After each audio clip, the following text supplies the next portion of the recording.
Sophie was discovered starving in a basement. Marcus was trapped in a foster home built on cruelty. Emily and Noah lived in silence under constant threat, and an unnamed boy spent years locked away in darkness. 4 children, whose stories reveal how abuse can hide in the most ordinary places, waiting to be uncovered.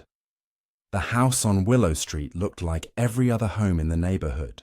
Its paint was a fading shade of blue, the garden overgrown, but not enough to draw suspicion, and the curtains always drawn as though its occupants wanted to shut the world out. To those walking by, it was a house that barely registered in memory. Nothing stood out, nothing called attention. But inside, behind those drawn curtains and locked doors, lived 8-year-old Sophie, a child whose life was marked by cruelty too painful to imagine. She had been placed there with her grandparents after her parents vanished from her life under mysterious circumstances. At first, neighbors thought the arrangement was a blessing, that grandparents stepping in showed responsibility and care. But appearances were deceiving. Sophie's existence was one of confinement and neglect. Her world had been reduced to a cold, damp basement with a single small window high up on the wall. From that narrow rectangle of glass, she caught brief glimpses of sunlight, the shapes of trees swaying outside, and the occasional sound of footsteps on the pavement. It was her only connection to the outside world. Nights were spent curled on the hard cement floor, with no blanket to protect her from the chill. Meals, when they came, were scraps tossed down the steps, sometimes just crusts of bread or leftovers scraped from plates. Hunger was constant, gnawing at her until even sleep could not bring relief. The cruelty went beyond neglect. The grandparents seemed to resent her very presence. Whenever Sophie tried to speak, she was silenced with threats and punishments. Whenever she tried to ask for more food or comfort, she was met with cold stares or worse, locked in the basement for longer stretches of time. Over the years, Sophie learned not to ask, not to speak, and not to expect kindness. She grew smaller, quieter, and weaker, retreating further into herself as the months blurred into years. The truth began to unravel, not through the actions of her guardians, but through a chance moment. A delivery driver, bringing packages to the neighborhood, noticed movement in the basement window. At first he thought it was a doll, a fragile figure pressed against the glass. But when the figure shifted, he realized it was a child, her face pale and gaunt, her arms frighteningly thin. Something about her eyes stayed with him long after he walked away, eyes that silently screamed for help. Troubled, he reported what he saw. When authorities arrived, what they found inside the house was far worse than anyone expected. The basement walls were stained, the air thick with dampness and neglect. Sophie was discovered curled in a corner, shivering, weighing less than half of what a healthy child her age should. She could barely stand, her body too frail to support her. Investigators soon uncovered hidden journals she had scribbled on scraps of paper, desperate attempts to give voice to her suffering. They told a story of years spent in darkness, of loneliness so deep it felt endless, of a longing for love that never came. The grandparents denied everything at first. They claimed they had been strict but fair, insisting they were raising Sophie with discipline. But the evidence spoke louder than their lies. Medical examinations revealed long-term malnutrition, untreated injuries, and signs of chronic neglect. The journals painted a picture of cruelty that could not be explained away. The neighbors, who had once thought the couple quiet and reserved, were stunned. How could such horror take place right under their noses? How could a child suffer so deeply in a house that seemed so ordinary? The case shook the community to its core. The blue house on Willow Street became a haunting reminder of the evil that can hide in plain sight. People walked by with unease, unable to look at it without imagining the silent suffering that had taken place inside. Sophie's rescue was a small victory, but the scars she carried, both visible and invisible, were permanent reminders of what she had endured. Her story forced others to question how many more houses like it hid secrets behind their drawn curtains, and how many children like Sophie were waiting, silently, for someone to notice. Marcus had been in the foster system for as long as he could remember, shuffled from one temporary home to another, each promising safety but rarely delivering it. When he was placed with a new foster family in a quiet suburban neighborhood, caseworkers noted how welcoming the couple appeared. They had a large house, neatly kept, and spoke of wanting to give children stability. On the surface, they seemed like the perfect guardians. But the smiling faces they presented to social workers hid a truth so twisted it would later horrify everyone involved. For Marcus, life in this new home quickly turned into a nightmare. Alongside 3 other children placed there, he was subjected to constant labor disguised as chores. They woke before dawn, scrubbing floors, washing dishes, and cooking meals that were carefully plated for their foster parents, but denied to them. Instead, the children ate leftovers, if any were given at all. The smallest mistakes were met with punishments that went far beyond discipline. One child was forced to kneel on uncooked rice for hours until her knees swelled and bled. Another was locked in a closet without food or water, left in darkness for an entire night. Marcus himself was ordered to stand outside in freezing weather, without a coat until his lips turned blue. The cruelty wasn't spontaneous. It was calculated. Investigators would later learn that the foster parents had no genuine interest in helping children. Their motive was financial. Each child came with monthly checks, money meant to provide for clothing, food, and care. Instead, the couple used it to fund their own lifestyle. New furniture, electronics, and vacations appeared in the home, while the children went without basic necessities. It was exploitation disguised as charity, and for years, no one outside the household knew. Marcus endured the suffering in silence, but the marks on his body began to tell a story he could not speak. Bruises in varying stages of healing appeared on his arms and legs. His weight dropped to alarming levels, and his eyes carried a hollow, distant look. It was his teacher who finally noticed the signs. She observed how he flinched when touched on the shoulder, how his concentration seemed broken, and how his sleeves were always pulled down even on the hottest days. Concern grew when Marcus failed to complete assignments, not out of laziness, but because he was too exhausted from the endless labor at home. One morning, the teacher spotted large, dark bruises wrapping around his wrist as he reached for a pencil. That single glimpse was enough for her to act. She reported her suspicions, setting in motion an investigation that would uncover the full extent of the nightmare. When authorities entered the foster home, the truth revealed itself in chilling detail. The closets had locks on the outside. The pantry was filled with food, yet the children's plates were nearly empty. Medical examinations confirmed broken bones that had healed improperly, burns on skin that told of deliberate harm, and signs of long-term malnutrition. The foster parents tried to defend themselves, claiming the children exaggerated, that discipline had been necessary for respect and order. But the evidence was undeniable. Marcus's testimony, though hesitant and halting, aligned with the scars on his body and the accounts of the other children.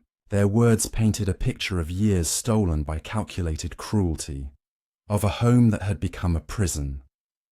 The fallout from the case shook the foster care system. Questions were raised about how such abuse had gone unnoticed, how inspections had failed, and why children had been placed in a home where safety was an illusion. Procedures were rewritten, oversight tightened, and promises made that such horror would never happen again. For Marcus, freedom came at a heavy cost. He carried not just physical scars, but the memory of nights spent locked away, of punishments that blurred the line between pain and survival, and of betrayal by adults who were supposed to protect him. His story became a turning point, a warning of how easily trust can be abused when appearances are mistaken for truth. And while reforms followed, the haunting reality remained. For Marcus and children like him, childhood had been a battle for survival in a place meant to be safe. Emily was 10 years old when she realized that silence had become a way of survival. Her younger brother Noah, just 7, followed her lead in everything, including the unspoken rule that inside their home, words were dangerous. Their parents, outwardly ordinary people with jobs and polite smiles for neighbors, maintained a household where fear reigned. No one in the community suspected what the children endured. From the outside, Theirs was a middle-class family with a tidy yard and regular routines. But behind closed doors, the siblings lived in an environment where speaking could bring punishments too cruel to imagine. The rules were strict and ever-changing. Emily and Noah were forbidden to laugh, to cry, or to ask for help. If they broke the silence, they were punished swiftly. Sometimes it was days without food. Other times it was being locked in their rooms, the heat turned off in the dead of winter. On the coldest nights, they huddled together on the floor, their teeth chattering, trying to share what little warmth their small bodies could provide. Bruises and cuts were carefully hidden beneath clothing, and the children were instructed to smile if anyone asked questions. Fear was drilled into them so deeply that even at school, where teachers spoke kindly, Emily and Noah barely spoke above a whisper. As time passed, Emily began to notice her brother growing weaker. Noah's face had lost its softness, his body thinner with each passing month. He often complained of stomach pains, and sometimes he was too tired to keep up with lessons in class. Emily worried that if something didn't change, she might lose him. She had tried once to hint at their suffering, but the reaction at home had been severe, and she vowed never to put Noah in that danger again. Still, the weight of protecting him grew heavier by the day, until desperation pushed her to do the unthinkable.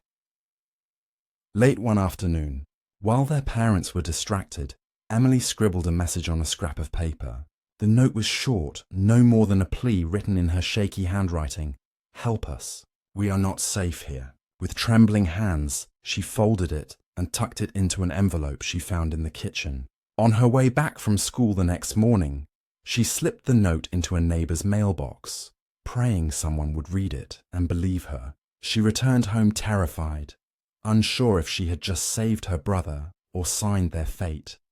The neighbor who found the note almost dismissed it as a prank, but something about the simplicity of the words, the uneven handwriting, and the quiet reputation of the children convinced her to take it seriously. She contacted authorities, unsure of what they might find, but unwilling to ignore the possibility that 2 children were in danger. When investigators arrived, what they uncovered was far worse than anyone expected. The house appeared ordinary on the surface, but room by room revealed signs of neglect and abuse. The children's bedrooms were bare, with thin sheets on the beds and broken toys in the corner. The kitchen cabinets were stocked, yet both Emily and Noah were visibly malnourished. Medical examinations later confirmed repeated starvation and untreated injuries. The most chilling discovery was the psychological toll. The children's hesitation to speak, their instinctive flinches at sudden movements, and the hollow look in their eyes. The parents were arrested, their facade of normalcy shattered in an instant. They claimed their discipline was strict but necessary, attempting to frame years of abuse as misguided parenting. The evidence, however, was overwhelming. Emily's note became the centerpiece of the case, a single desperate act that exposed the nightmare hidden behind a picture-perfect family image. For Emily and Noah, rescue meant freedom, but the scars remained. Emily carried guilt for not speaking out sooner, though she had done more than many adults ever could. Noah slowly regained his strength, though the fear of speaking lingered for years.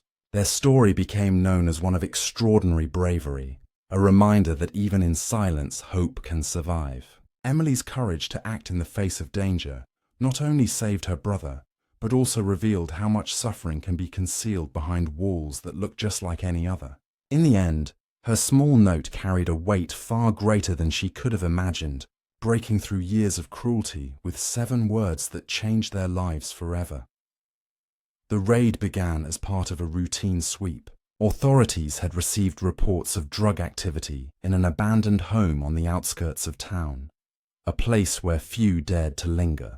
The house was weathered and crumbling, its windows boarded up, its roof sagging under years of neglect. Officers expected to find empty bottles, broken furniture, and perhaps signs of squatters.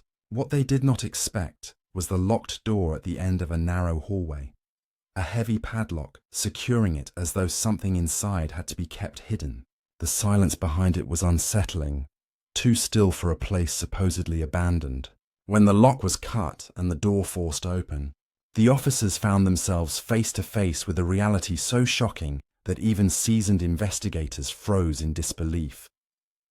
Inside the room sat a boy, no older than 9, crouched in the corner on a thin mattress. His body was frail, his skin pale from lack of sunlight, and his eyes wide with fear at the sudden flood of light. The room had no windows, no toys, and no signs of life beyond the bare essentials for survival. There were food wrappers scattered on the floor, and a bucket in the corner used in place of a bathroom. The boy did not speak, not even when officers tried to coax him out. His lips moved silently, but no words came. He had been silenced for so long that language itself seemed to have left him. Investigations revealed that the boy had not been reported missing. His parents had believed he was living with a distant relative after a bitter custody dispute. The relative had assured them he was being cared for, and the parents, exhausted by years of fighting, had reluctantly accepted it. In truth, the boy had been kept hidden in that locked room for nearly 4 years. The captor had cut off ties with family and friends, creating a twisted world where the child was entirely under their control. The most chilling detail was how close the boy had been to freedom all along. The house stood only a few blocks from busy streets, schools and shops. Hundreds of people passed by daily, never knowing that behind the rotting walls a child was wasting away in darkness. The captor managed to conceal the abuse with disturbing ease, disguising themselves as reclusive but harmless. No one thought to ask questions, and no one imagined that a child was being held prisoner just steps away. When the boy was finally freed, his condition was dire.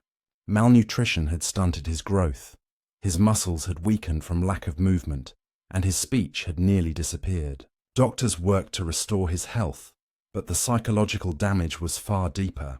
He flinched at sudden noises, avoided eye contact, and clung to silence as though words themselves were dangerous. Rehabilitation became a slow process, teaching him not only how to eat and play like other children, but also how to trust again. The captors showed no remorse. They claimed they had been protecting the boy, keeping him safe from a world that would not understand. But the evidence of isolation and neglect painted a much darker truth. The court documents described the conditions of the locked room in grim detail, photographs capturing the emptiness that had been the child's entire world.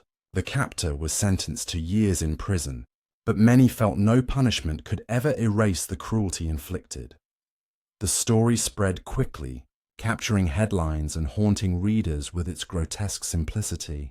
How could a child live locked away for years without anyone noticing? How could parents be deceived so completely?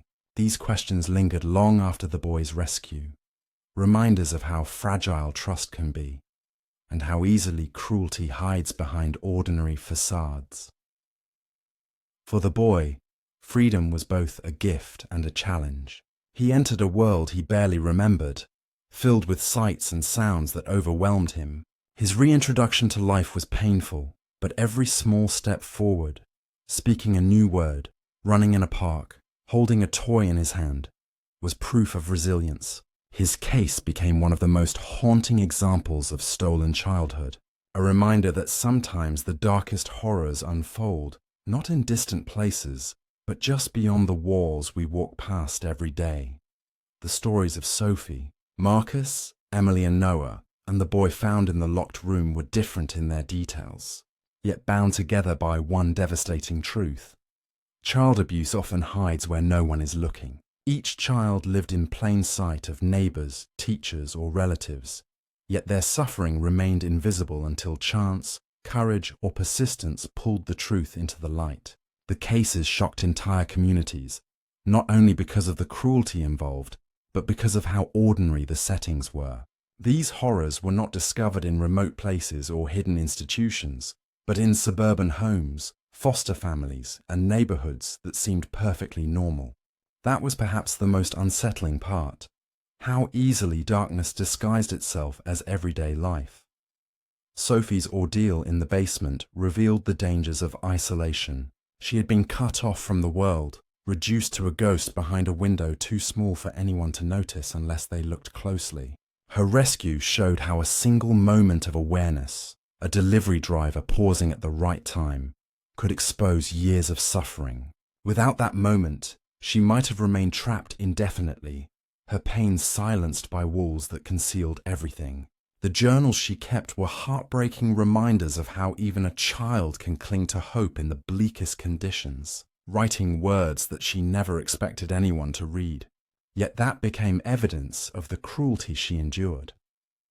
Marcus's experience in the foster system highlighted another side of abuse, one rooted not in secrecy alone, but in manipulation of trust. His foster parents presented themselves as model caretakers, passing inspections and smiling through check-ins, all while exploiting children for financial gain.